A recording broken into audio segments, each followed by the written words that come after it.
Welcome! In front of me I have Xiaomi Redmi Watch 4 and I'm gonna show you how to adjust the sound volume on this watch. First thing we need to do is to wake up the screen on our watch, and you can do it by pressing the crown button. Once you wake up the screen, press the crown button again to open the menu.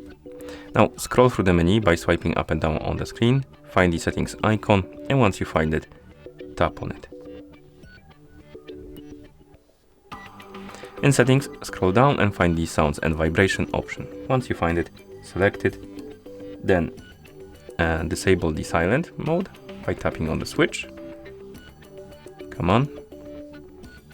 And now we can scroll down, and here we have different types of volume. We have ring, media and alarm, and we can adjust them by tapping on the plus and minus buttons or by using the crown by rotating it.